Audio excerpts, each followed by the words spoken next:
welcome to the Bullcast Podcast. I'm Katie Pickler, and with me today is Court Winsett. Hello, Katie. And Cameron Spann. Bermuda, Bahama, come on, pretty mama. I feel like it's on brand here, right? Yeah. We're talking about not just vacations, but timeshares. Timeshares. Oh, okay. So depending on your opinion, you either love timeshares, you think they're fantastic, you are interested to learn about them, or you've had some negative experience and you're like, oh, do not talk to me about timeshares. I have experience as both the person who has been pitched a timeshare and what that experience was like. And I also have experience as a lawyer trying to get people out of timeshares and what that is. Experience. And I've had experience with enjoying timeshares and kind of the positives and negatives to that. And then recently I kind of got tricked into kind of sort of timeshare-esque type thing. I'm trying to just kind of ghost the people. But yeah, it's obviously this episode, we've had a lot of experience with this. A lot of clients that talk about timeshares when we're looking at financing. You got that annual fee and stuff like that. So we're going to do the timeshare trap. Yes. Title of the episode. Yep. Doesn't sound very positive, does it? I mean, listen. Is there a good trap? I mean, if you enjoy the timeshare, and lots of people, the reason that they get into it is because they do enjoy them. Yeah. I mean, they have a very nice sort of appeal to them, but they are hard to get out of. How to build a better mousetrap. You can't build a better mousetrap than the one that already exists. These things are These things are sneaky. They've been around for a really long time. But before we get into the details of it, let's talk about some quirky tourist traps in America. Whee! Why don't you start this off, Cam? All right. The world's largest ball of twine in Calker City, Kansas. I feel like we've all seen this on movies or something, or postcards. The biggest ball of twine. It is now, so is it growing? It is now over 12 feet in diameter and weighs thousands of pounds. I mean, I would feel like it's actually getting heavier with the weather elements. I wonder if tourists can come by with some twine and kind of like wrap it around. The big question I have is obviously to be able to wind it appropriately, you've got to be able to get to the underside, which means they have to move that thing. And if it weighs thousands of pounds, they're not just pushing it. You know, it is a big giant ball, but they have to get in like a bulldozer or something to push it around. I mean, but this is definitely like 80s movies. And I mean, even now movies, it's like, oh, I'm going to go see Ball of Twine, or I'm going to go see the largest whatever on the side of the road. And it's always a random city. It looks like it's taking on an oval shape because they don't wrap it underneath. They're going side to side. Oh. Okay. It has its own gazebo. That thing's going to take over the gazebo. God, that's insane. Oh, I got to Google it. We'll add a picture for our promo for this episode. Court, you want the next one? Sure. It is a car hinge in Alliance, Nebraska. It's a replica of Stonehenge, but built entirely out of vintage American car. Oh, my That gosh. is amazing. So we've seen the real Stonehenge. We have. But this is pretty cool. For the car enthusiast, that's pretty awesome. It literally looks like Stonehenge with cars on the top. Is that a Pinto? Okay, what about the Spann Museum in Austin, Minnesota? The museum celebrates the history of canned meat. You can learn about Spann making process, take a taste test, and buy Spann-themed souvenirs. You know, so many people love to dog Spam. Are Spann and treat the same thing or like similar? I have no idea what that second word is. Treat is, I know my mom said something. I think it's also a canned meat. Okay. Maybe it was an off-brand version of it. It became big because of Treat. It looks just like Spam. Yeah. Treat does look just like Spam. It must be like it's made by Armor, whereas Spam is made by Spam. It also recently, I don't know why, but I was talking about Vienna sausages.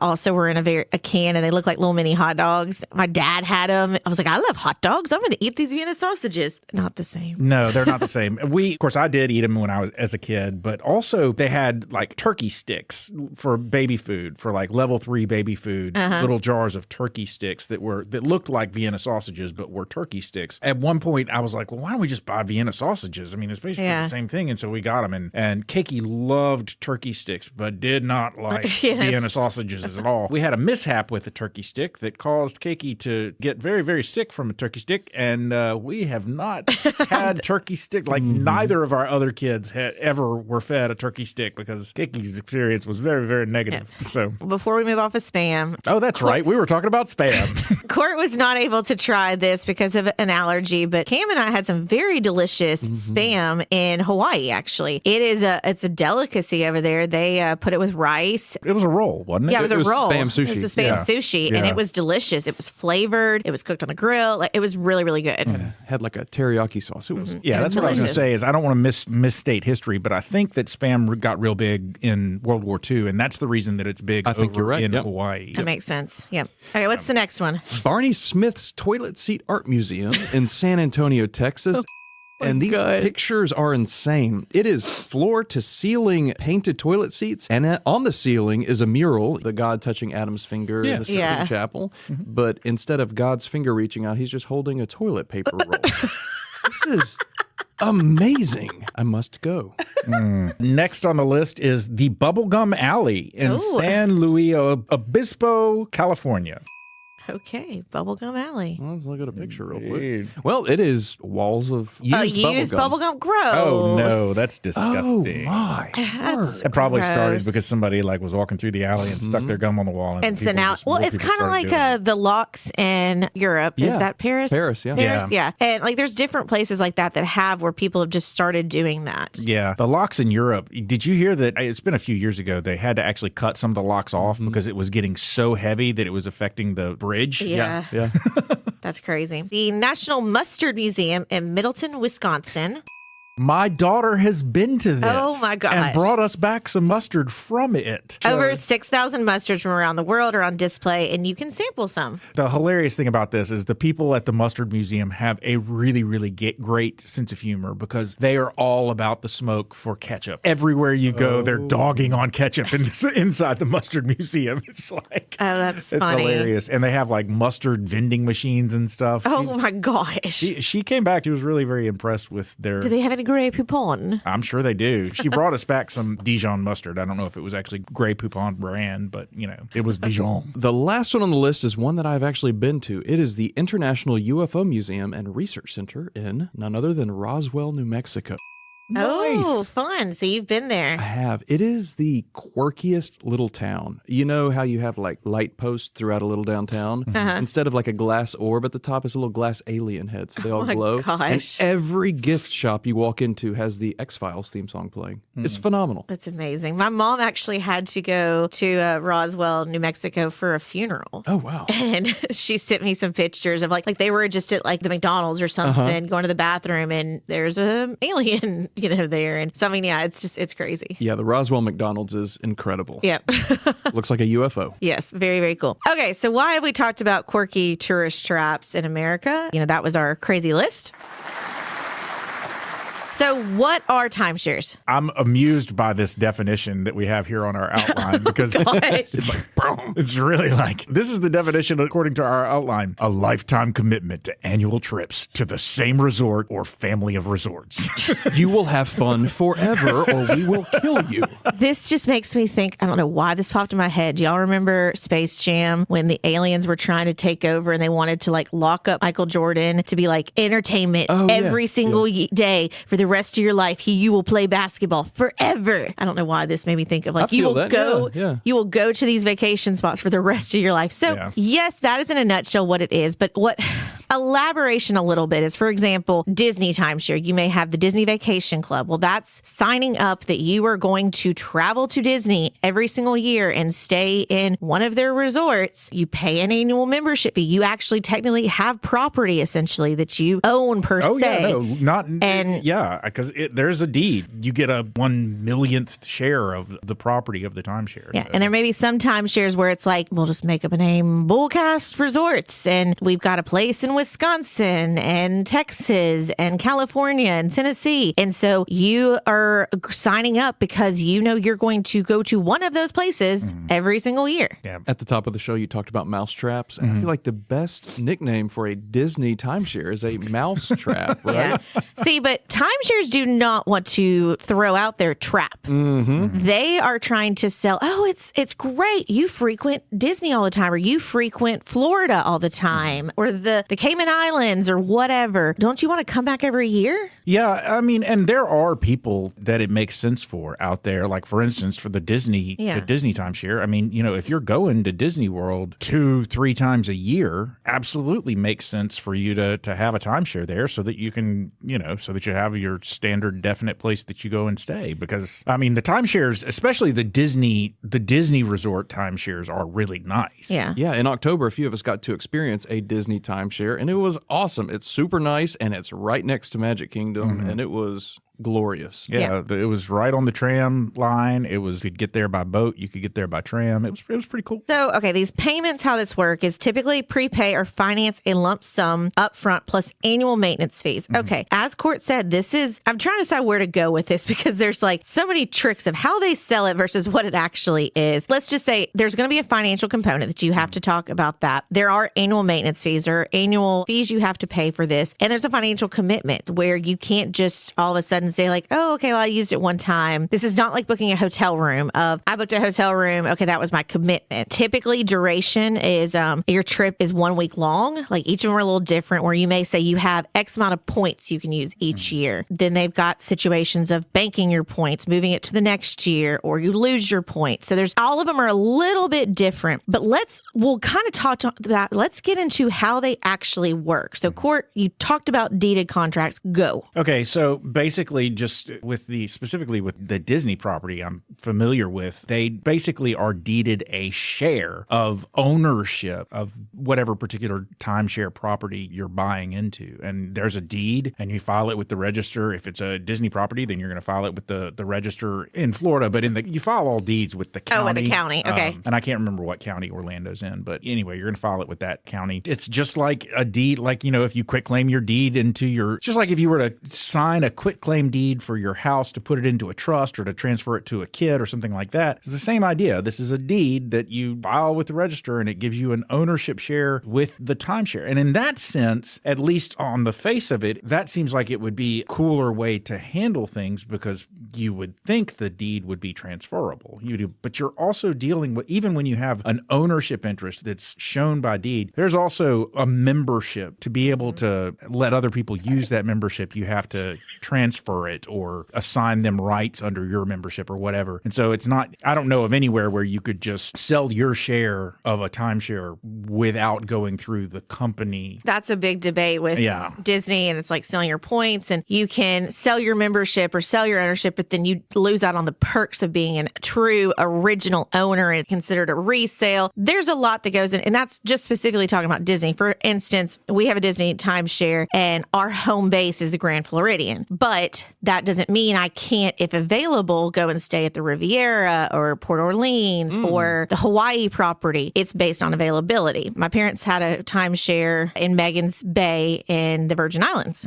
My dad had gotten it many, many years ago. I didn't even find out about it until I was probably 20. I was like, why have we not been going there? Because it was kind of one of those like, we're going to talk about how you get talked into some of these things. It was pretty much gifted away to charities every year to use the space. But I went a couple of times and then a hurricane hit the Virgin Islands and destroyed everything. So that's kind of components that come into timeshares. And I haven't got an update on how that got settled out because obviously then it was rebuilding. But you technically are owner essentially of some property that now has been destroyed. Yeah. I'm curious, the average timeshare, how many people are owners? Is it enough people to have a family per week? Is it like 54 people are owners, so like once a week? I mean, no. I mean, there are, for instance, you saw the place that we stayed at Disney. You saw how many rooms there are. Yeah. So you don't, for instance, every time you go, you stay in a different room. You don't have your designated room. So you're owning the property, not so much the room of the property. Like you're owning a decimal point percentage share of the property. And it's based on availability. Yeah. However many rooms they have available to their timeshare owners times the number of weeks in a year is how many potential shares I'm they tracking. could have. Okay. Yeah. And each of them are a little different because just like this is, we've got the shared deeded contract. You can also have shared lease or right to use contract, which divides property ownership among multiple owners and designates specific weeks for use, allows transferring ownership by selling, gifting, or bequesting. Timeshares in itself, they're very different. If you learn nothing at all from this podcast, read the fine print. Oh, yeah. Devil in the details. Do not sign until you've looked looked at every single component of this. Timeshares will present themselves as one thing, and then they may not be exactly what you think they are, or you may get wrapped up because we're going to talk about the pitch here in a second. Yeah. We'll circle back around to the idea of read carefully because the pitch really can be very, very intense. So you could have a fixed week timeshare, which is a guaranteed specific dates and location every year. So it could be, Cam, that you say, my family loves going to Florida for 4th of July. So we are going to do a timeshare that for the 4th of July, for the rest of time, we are staying at this condo. And you could have floating weeks that allow during a certain season or any time of the year. And then a point system, which is kind of what Disney does. And I know a lot of timeshares that I know people who have, they have a point system. The points are able to redeem for stays at various properties. Points required depend on resort location, room size, and dates. And so that's one of the things that you could have to bank all your points together because you need to get a bigger room or you need to stay for longer. And so a lot of times they'll have borrowing or banking your points. So for instance, if in 2025, I'm not going to use all my Disney points, I can move those to 2026. Or if in 2025, I want to take everybody in the whole family and the office on a trip, I may have to borrow from 2026. Not every plan allows you to do that, but some have those flexibility to it. Okay, so before we get into some of the risk and the pitch and all that, what are the benefits? I know one. You don't have to think about where you're going on vacation. Yeah. It's set for the rest for life. And I mean, if you really are a person who loves having sort of an ownership at a specific place because there's a specific place that you like to go, but you don't want to own it full time, either because you know for sure that you're not ever going to spend enough time there personally to justify owning it. You don't want to deal with renting it. You don't want to deal with upkeep. Yeah. Then timeshare gives you the opportunity to have an ownership interest in a place where you can go every year, but it only for the amount of time that you want to be able to go, and you don't have to worry about upkeep. You don't have to worry about maintaining the property or anything else like that. It can be more financially accessible than buying a vacation home. That's true, because if you bought a Florida property, if we had bought that condo in the Virgin Islands, then it would be us having to work out the logistics of rebuilding, insurance claims, things like that. But because we were a little itty bitty owner of the overall resort, we're just waiting to see. You know, it's one of those, they handle all of that and we find out, does the timeshare contract expire and they're no longer doing it, which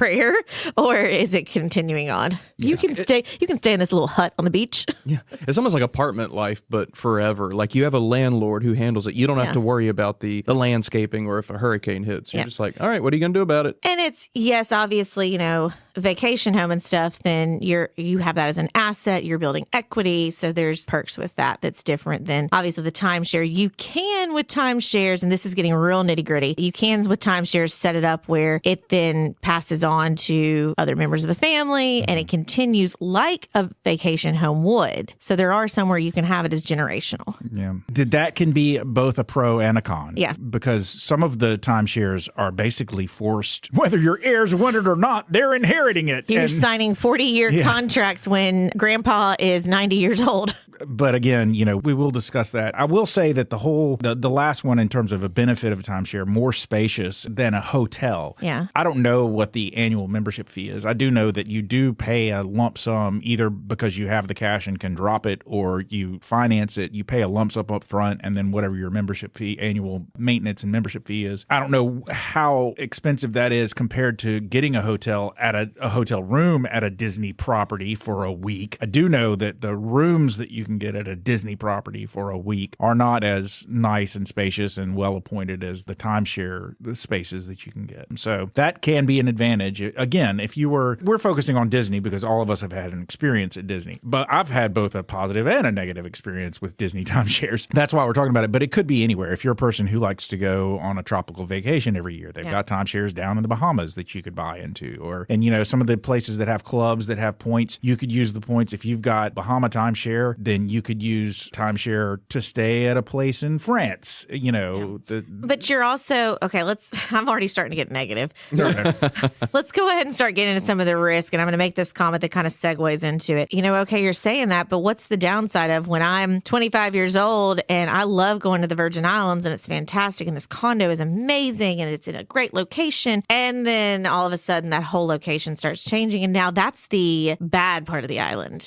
And I now am a timeshare timeshare owner of the bad part of the island. Yeah. Well, I mean, I guess that going back to Disney again, if you're buying on Disney property, you're pretty much guaranteed that it's not ever going to be bad. Yeah. You know, there are the older properties on Disney. There's nothing that would be considered a bad area. Yeah. Disney is Disney. It's just the happiest place on earth. But yeah, I could see if you bought a timeshare at some, like that it's specific for like an island or something like that, or it's locked. You're at the mercy of how are they upkeeping their property, things like that. Because it's like you could have your favorite hotel every time you go to St. Louis. I'm going to book this hotel, but if it could start going downhill and really needs renovations, then you may temporarily go stay somewhere else till they renovate. So let's get into some of the risk of buying a timeshare, because this is the one we keep teasing. You are talked into something you can't afford. Let's talk about the pitch, and let's, Court, you talk about some of your experiences you've had. I'll talk about the one that recently kind of happened with me that I didn't realize was a timeshare, but I'm thinking it's kind of going that direction. We were in Disney World actually for a conference in my first, maybe second career that I had. Robin and I went to Orlando. We were staying at a Marriott for our conference. We wanted to go to Universal. The tickets were really expensive. We were not particularly wealthy at the time. The concierge at the hotel said, look, if you go sit through this presentation, it's only an hour-long presentation, and then you get 2 free tickets to Universal. Sweet. Win-win. So we were like, sure, an hour, and then we get free tickets to Universal. Great. And so we did it, and the pitch was a pitch for a timeshare, and it wasn't a Disney property timeshare. It was off-site. I think it was actually probably a very early version of the Marriott Vacation Club. Okay. Like I said, we were staying at a Marriott. We were sent to this thing by a Marriott employee. Person. You go into this room. You sit down. They usually have a little slideshow or something, or a film, a video. Maybe now it's like a YouTube video that they call up. But at the time, I think it was a slideshow that we sat through, and somebody that talks through the slideshow. And then they're like, and now we're going to introduce you to your own personal tour guide. That is code for the intense salesman who will not let you leave the room until you sign a contract. Each couple that had attended this thing was assigned their very own personal salesperson who just paid only attention to the two of you for the next hour trying to get you to buy this timeshare. They took you to one of the properties so that you could see it in person, told you about all the benefits of the timeshare and how Orlando was a great place to have a timeshare because basically you could trade your points in Orlando because it's the greatest place on earth to anywhere else in the world, and anywhere they had a timeshare,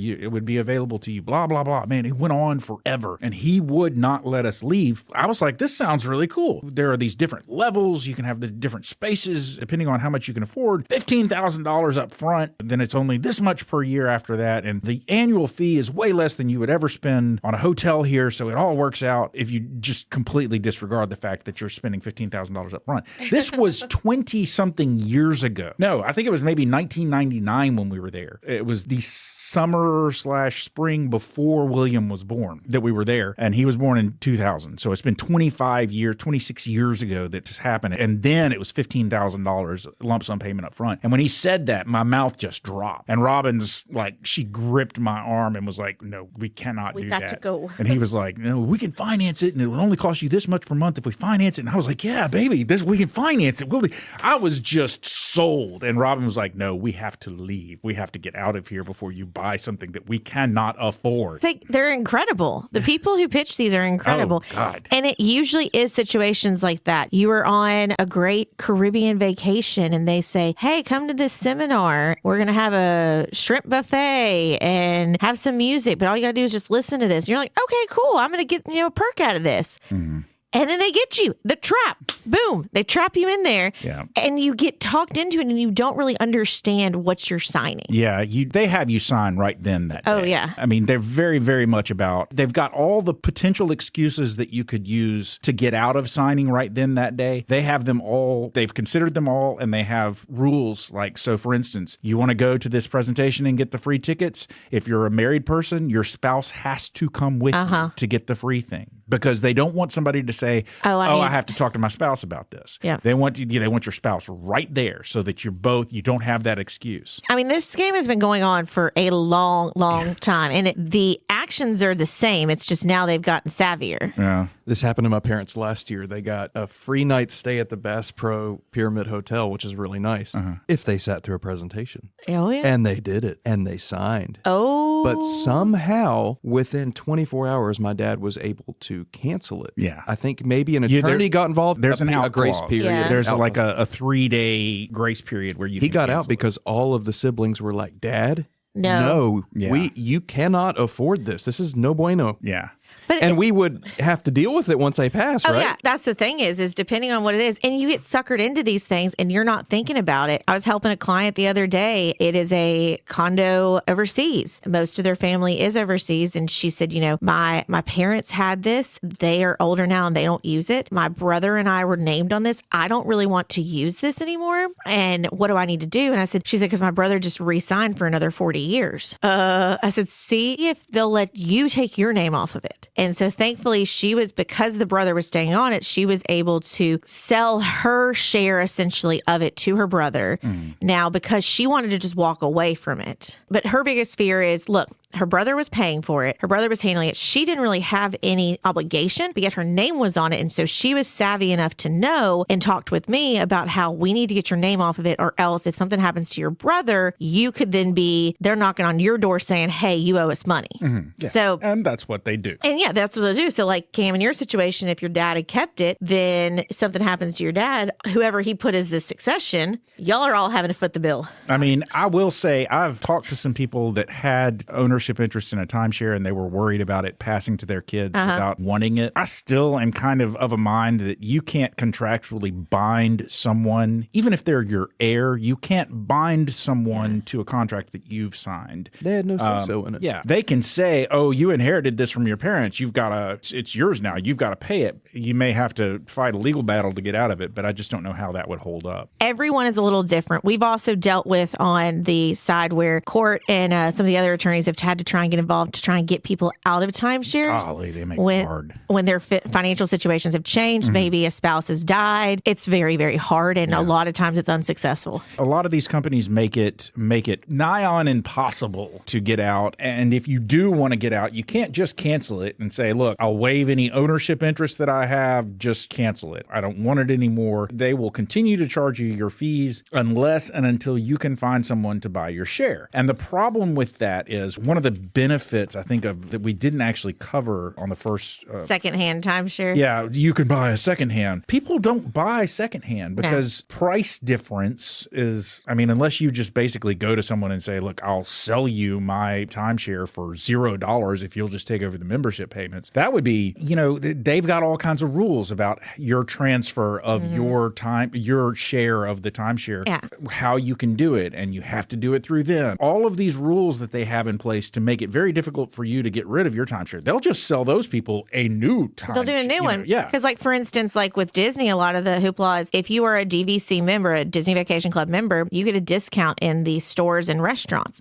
If I was to sell my ownership to one of you two and didn't do it through Disney, y'all don't get that discount because your name is not on that timeshare. You are not a part of that. So that's where, you've got to be careful with that. My situation, I'm in the middle, this just happened to me recently, and I'm in the middle of kind of researching it, but I was caught off guard. It came from an Orlando number, and it was a Hilton company, and it was right before we as a team were talking about going to Vegas for a conference. I was planning on going to New York, and they called and said, oh yeah, we've got these Hilton. It was through Hilton. Got these things where if you're going to be going to Vegas, you're going to be going to New York in the next, 6 to 12 months, then we've got this deal where if you pay $400 or $500 right now, then you're going to get 3 trips or 3 hotel rooms or something like that.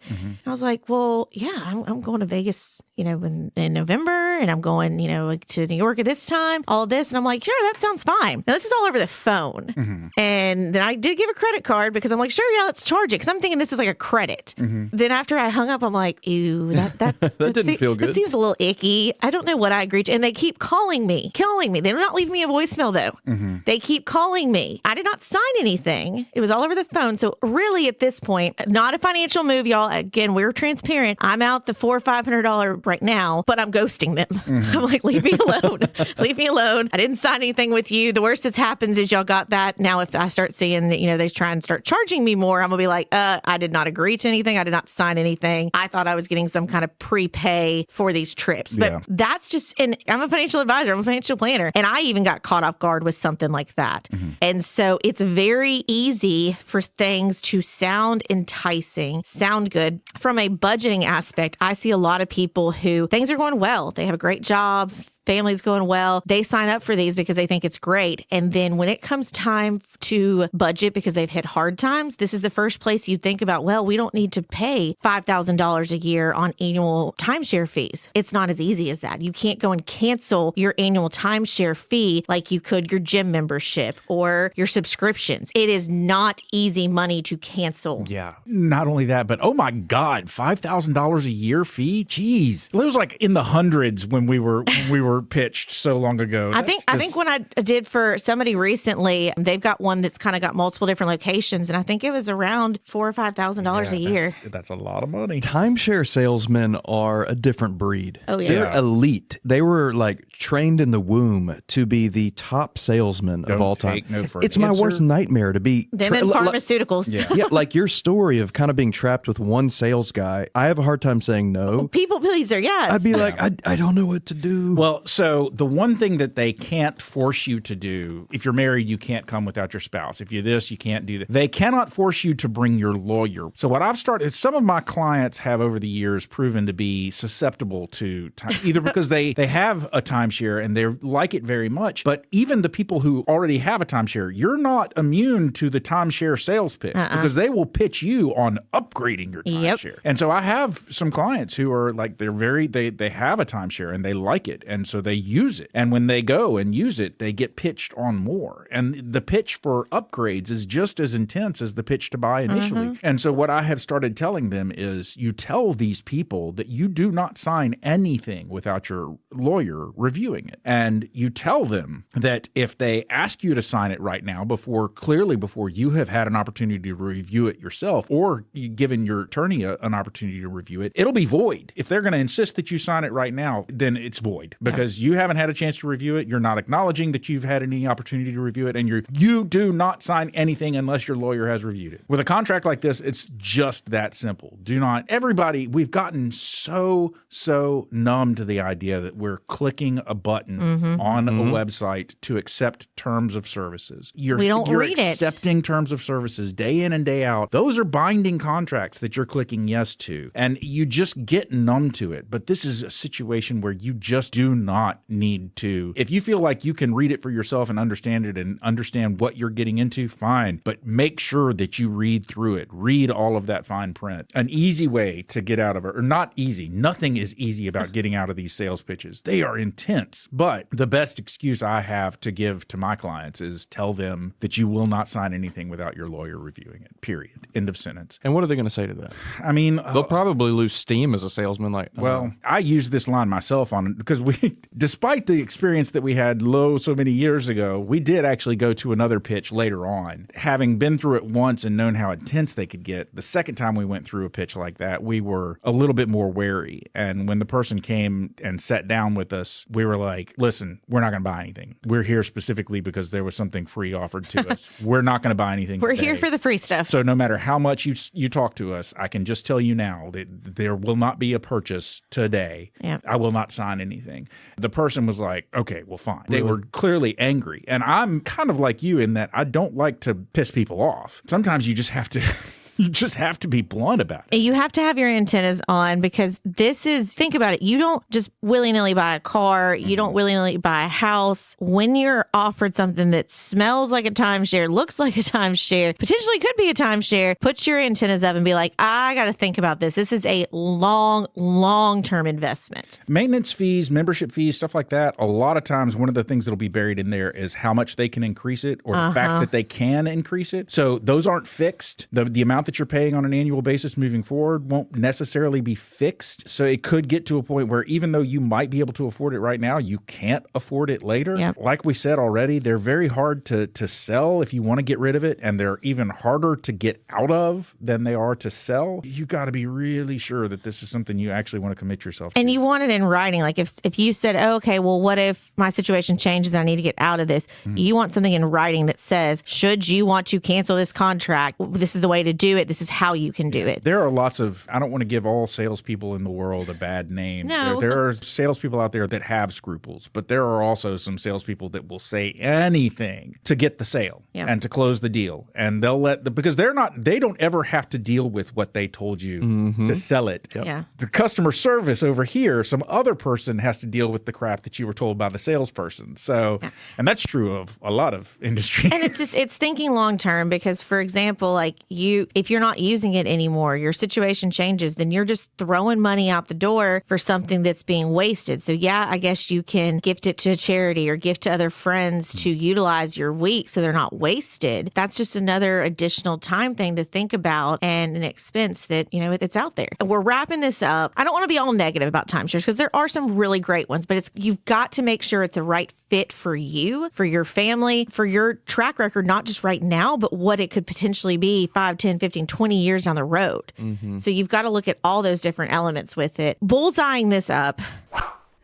Read the fine print. Ask the questions. If you get pulled in one of these conversations, be like, you know what? I need to talk to my financial advisor or my attorney. I really need to think about this a little more. I'm very interested. Can I please take this material with me to think about it? If they balk about that, that should be kind of a red flag of maybe I don't want to do this because you're pressuring me too much. Yeah, a lot of these salespeople are super, super nice. Really, some of the best people you'll ever meet until you convince them that you are not going to say yes, and then they can change on you in a second. And if they change on you, then that just demonstrates that it was not. Honestly, that first guy that we got pitched by so long ago, he actually, when we finally were like, look, we can't afford it. We can't do this. It's too big of a commitment for us. He was like, okay. And he just let us go. But man, he tried hard for a while there. But he didn't turn into a complete jerk when we finally convinced him that the answer was no. Yeah. If somebody does, then get away from them as fast as possible. I may have made this up, but a couple years ago, didn't our bro Dave Ramsey get in trouble for pitching timeshares to his massive listenership? He got into some big trouble. It was something to do with timeshares. It was actually, there was a company that advertised on his show and that advertised on TikTok and a couple of Snapchat, maybe a couple of other places. They were a company that advertised getting people out of timeshares. Turned out to be a whole big scam. Where you would pay them a lump sum up front for them to get you out of the timeshare, and then you would never hear from them again. You hit it on the head. Dave Ramsey got slapped with a $150 million lawsuit over his promotion of a timeshare exit firm. Yeah. I was talking to a client and I was like, look, I can't get you out of this. And so he was like, well, do you know of a firm that can? And I started doing research. And that's how I found out about this. Because he specifically asked me about this firm. And I was like, well, they look kind of legitimate. And then I saw the article about Dave Ramsey. And I was like, oh, wait, no, don't use them. No, don't go there.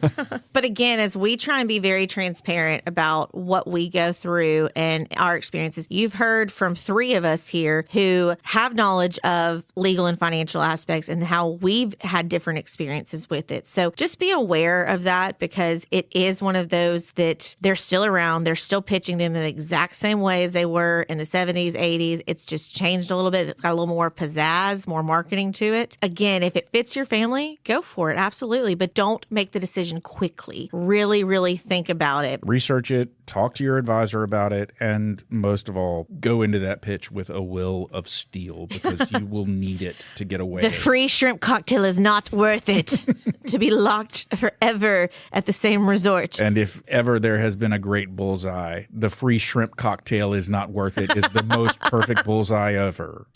Oh, ladies and gentlemen, there's the closing bell. You've made it to the end of yet another episode of the Bullcast Podcast. If you liked what you heard and you'd like to hear more, please feel free to go to your favorite subscription service and sign up to have our podcast beam directly to your device every single Thursday at noon. If you'd like to find out more about Katie, Cameron, Cortland, or Nicole, please feel free to go to our website. That website is bullcastpodcast.com. We've got our bios up there. We've got some pictures, and we've got a place where you can drop a comment or suggest a topic you'd like to hear us talk more about. And I mentioned pictures. We do have pictures, but we also have pictures on Instagram. Our Instagram handle is @Bullcast Podcast, and we have an X handle, which is @Bullcast Podcast as well. Finally, we've got a Facebook page. If you'd like to go and check us out there, that page is Bullcast the Podcast. And, ladies and gentlemen, we mention every single episode that we work at a place called Pickler Wealth Advisors. If you'd like to find out more about where we work, find out about what we do, find out about what we can do for you, find out about our amazing team, or find out about our boss, David Pickler, please feel free to go to that website. That website is picklerwealthadvisors.com. That's advisors with an O. Not an E. Ladies and gentlemen, we have given you everything you need to go forth and get yourself out of that sales pitch. So for now, I'm Court. I'm Katie. I'm Cam. We're done.